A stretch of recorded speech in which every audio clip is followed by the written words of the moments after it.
On Friday, the 23rd of September 2022, a joint operation was conducted at the Ian Flemings International Airport between the hours of 2 p.m. and 8 p.m. by police officers drawn from the Counterterrorism and Organized Crime Investigation Branch, the Narcotics Division, and law enforcement agents from the United States of America. The objective of this operation was to intercept and seize cocaine destined for Canada.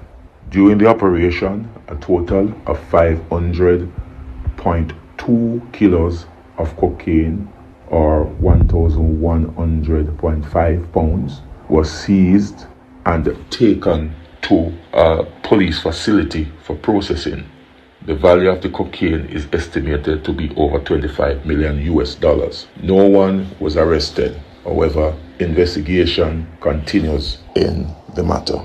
Okay, people, that was Fitz Bailey giving details of, the operation that went on with the big cocaine bus, at the airport in St. Mary on Friday, over $25 million US, you see me? And this just comes days after a Jamaican was caught in a big major cocaine trafficking sting in Nigeria.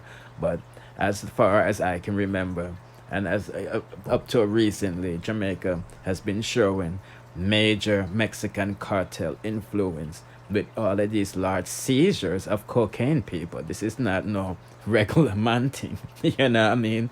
Government officials and Mexican cartels are responsible for all of these drugs. You see me, I say. As you know, the Mexicans run the airport. As you can see, the plane did land a couple of months ago over Rocky Point Beach. And the government never know of the airport. The military didn't know this airplane was in their vicinity. You see me, I say, or airspace, I should say. So the Americans are involved in this, and say, some people is going to get locked up.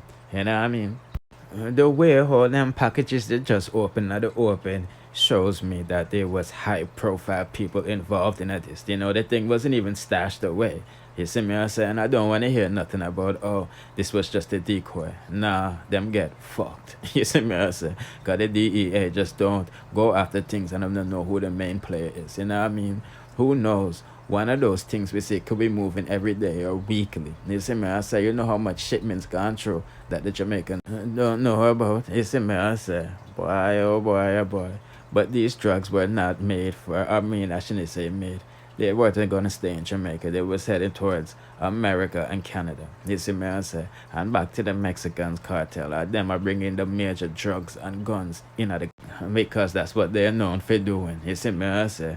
But anyway, people just are giving them update while going from one to one. I feel that the Mexicans are heavily involved in this. The Colombians, them not really, well, I shouldn't say them not really do it, but the Mexicans are run things now, And Jamaica is a major hub for all types of things. You see me, I say. So imagine if the people them is moving these types of contraband. Imagine what kind of human beings is being smuggled out of the country. Because the Mexicans own the airports, or at least for the next 30 years, and the Chinese them own the wharf for the next 100 years. Boy, people. Anyway, let's proceed to the next. You know what? I don't want long this out any longer. If anything, I'll drop a next review. Bless.